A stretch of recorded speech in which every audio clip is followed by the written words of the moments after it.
Being very entitled and controlling, narcissists have no difficulty stepping all over your personal boundaries. So that's why I put together an extensive video class called This Is Me. It has 25 videos, written documents, guided questions. I'm going to teach you how to have healthy boundaries. There's a link below, and I hope you'll find it to be quite therapeutic.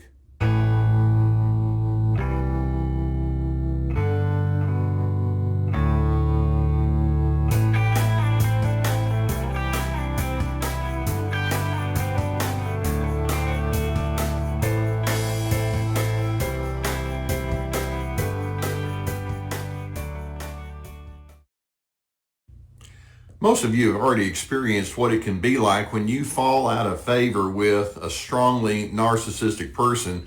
These people, once they feel like they've been injured by you and they feel like your separateness becomes a rejection toward them, they can come after you with a vengeance. Now, there's something that can be even more difficult or even insidious for you to have to come to terms with is when that one narcissist is attached to an entire system that goes along with that narcissist's bent or inclinations. And when you fall out of favor with the narcissist, you can fall out of favor with the entire group, and then you can be exposed to what we refer to as gang stalking. It's easy to kind of think of street gangs, where you have, people that get together for the purpose of, pummeling and punishing anybody that's not in their gang.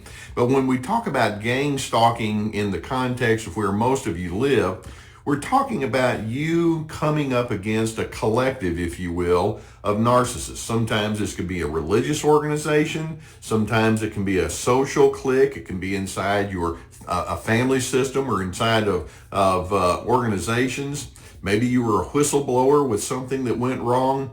But the bottom line is there are all sorts of possibilities where your out of favor status brings the entirety of a system down upon you.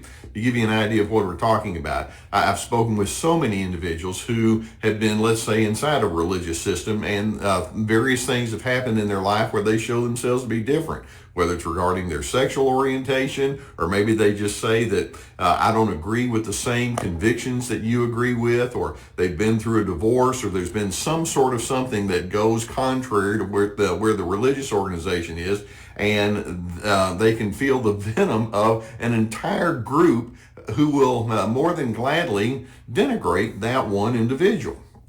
Well, I've spoken with many individuals who have married into a family situation, and then as the time goes by, weeks, months, years, decades, that one who married into the system may realize, I so don't fit here. I don't think like you people. I don't respect the way you treat people. And then when that becomes more and more obvious and you may wind up moving away, here comes the entirety of the system's venom against you. Or I've spoken with individuals who have broken rank inside of businesses. And it's like, no, I don't do things the way you do. Or there's just somebody who's the queen bee or the king bad guy. And it's like they call them out, and then they wind up coming against that person and the minions that go along with that person. And for crying out loud, yeah, I enjoy watching sports from time to time. I'll even have folks that'll talk about having been spit on by people of a different sports team because you happen to be pulling for the other team. And there can be a meanness that goes there. And we can go on and on. That's what I mean when I say there can be a gang stalking when the entirety of the group can come after you.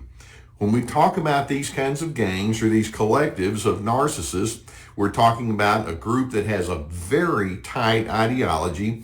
They're unbending in the way that they engage with you and with respect to their beliefs. There's just an irrevocable mindset that they have. It's like you either are with me or you're against me, and if you're against me, then you're out of the club entirely. And they operate with a great deal of what we would refer to as groupthink. There's just agreed upon dogma or mindset or priority list that they go with. People inside this gang or this collective don't listen, they tell. And ultimately, as they come against you, there's all sorts of tactics that they can use. Whether it's a strong smear campaign or harassing you via social media. They can be very clear that you are to be excluded. They can hinder you even as you try to go toward other individuals. It's like they'll chase you down and try to get those other individuals to hate you as much as they do. They can have open insults and declarations, propaganda that targets you in a public kind of way. They can try to sabotage some of your efforts in a work situation. Sometimes they'll bully people that are close to you, whether it's your children or your friends, and they can block alliances that you're trying to make. I mean, the possibilities can be endless, and it's like I say, it's so difficult anyway to try to break away from a narcissist. But then when you have this group, basically what you're dealing with is an entire system of self-righteous haters who are intent on shaming you. They're intent on punishing you simply because you're different. You don't think the way that they do. You're a nonconformist as far as they're concerned. You don't agree with them, or you're not cooperating with their tight script.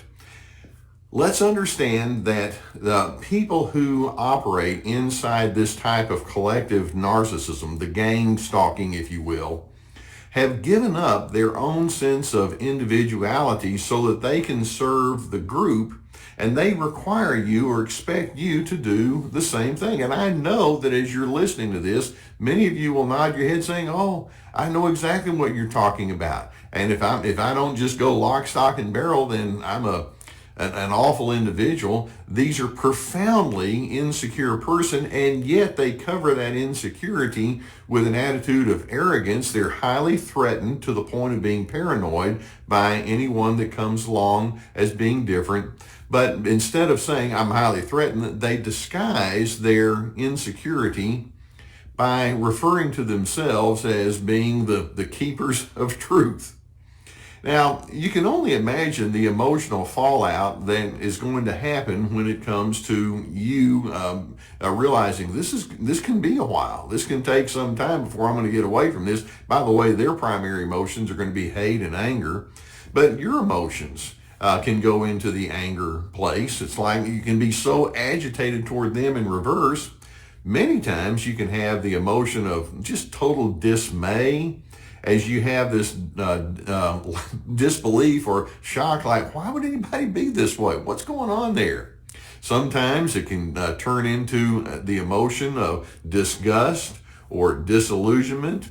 Many times you'll feel powerless or helpless. Sometimes you can actually get to the place of feeling really fearful where you're just kind of hypervigilant. I know these people are out there. I talked with one guy who was at a grocery store, just a public place, and one of the people inside the gang that he walked away from accosted him there in the grocery store and started talking with him about all sorts of terrible things. You can sometimes feel isolated and lonely because of all of this.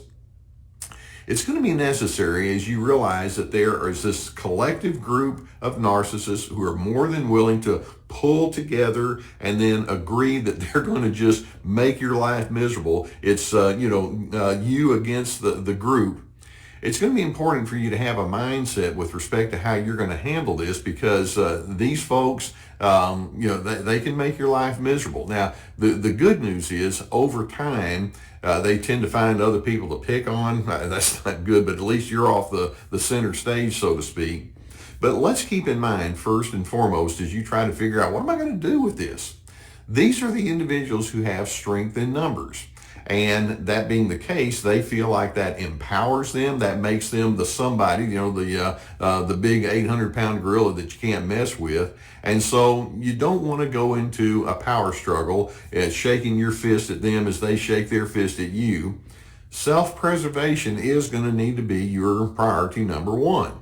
These individuals are predators. They have zero empathy. They have zero kindness, unless they think there's something that they can gain from you, and then even then the kindness is phony. You want to be very judicious also about criticizing the group and the group dynamic to people who might be on the fringe of that group, because it can be, you can have the kerosene effect. That person could go back and say something, perhaps even innocuous, that triggers the group, and here it comes all at you again. And so you want to be careful that you just you confide only in people that you have the deepest level of confidence and trust in.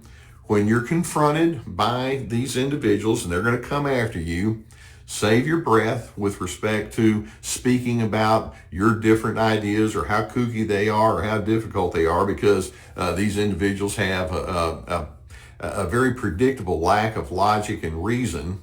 You're going to need to cut ties with a group like that as thoroughly as you can, and then frankly make room for some heartache, realizing that was a group that maybe I used to be a part of, but I can't be a part of them anymore. And there's such a toxicity to the entire system that I just can't allow myself to be a part of that. Typically, when you have this gang stalking and then the gang rejection of you, there usually is a strong leader that everybody takes their cues from. It all depends on the size of the group. There may be 2 or 3 of them. And these individuals, like I say, they've sold their soul down, their individuality down the river, that they just take their cues from individuals who have nothing but contempt and a false need for superiority.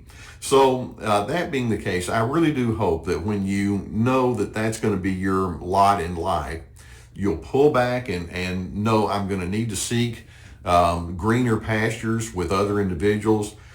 Frankly, you want to sigh in relief, thinking, I don't want to be, I don't need to be associated with people that can be this mean. Perhaps they started out being nice and engaging in the original time, but it's like, if this is what we're dealing with, that's something I have no need for. And then let's remind ourselves that your satisfaction in life, of course, is going to be tied at some level to the level of associations and connections you have with other individuals. But ultimately, your satisfaction in life is not necessarily derived from the reinforcement of groups, but it comes from you knowing that your character is right and that you have a sense of forward movement in your own personal life. And when this gang comes after you and says, well, we don't agree with you, we don't like you, we don't want you as part of our group, just in your mind, it's like, good for me on that. These are individuals that just don't have good insight. That being the case, pull back, reconnect with your own self and your own self-care, and then you're going to need to move forward with a whole system of other individuals that are going to be much more kind and love oriented and patient, etc. That's why we talk about DRC here on our Surviving Narcissism channel, dignity, respect, and civility. Now, I hope that videos such as this can give you some good food for thought and give you some idea of what you're dealing with. I know many of you have been through this. If you haven't already hit that subscribe button, I would encourage you to do so, and we'll keep more videos coming with you. My heart goes out with you, and I'm so pleased that I get to be on the journey with you. Thank you for allowing me that privilege. If you have a need for therapy, and I know many times when you're dealing with something like this, that could be very helpful. You know that I've been sponsored for years by the people at BetterHelp.com. Ever since the pandemic, it's become very popular to pursue online therapy. The people there are licensed, they're professional. You have to fill out a few sheets or a few items of information, and then you can select from their therapist that they have there. The link below is there, and you get a 10% discount for your first month if you go through our link. In addition, I have my therapeutic courses. This is like signing up for online classes. It's very extensive, quite a bit of work. I put a lot of work into putting them together, and then you would do a lot of work on your end. Each course has multiple videos, like 25 or more, with written documents per video and guided questions. We have Ready, Set, Connect about how to make healthy connection skills. Free to be about finding yourself despite the controllers. This is me establishing your boundaries, and all of that can be so necessary when you're dealing with what I'm talking about. We also have my webinars, our Surviving Narcissism podcast. We have lots of articles on our website as well as my book, so plenty of resources. I know it can be so disillusioning and you can feel so overwhelmed when you have that gang stalking tendency that these individuals will bring, but I'm hoping you can pull back and remind yourself there's nothing that can substitute for you having good character. Pull back, practice self-care, and I'm hoping in doing so, as time goes by and the attacks minimize more, you're going to be able to find your sense of peace.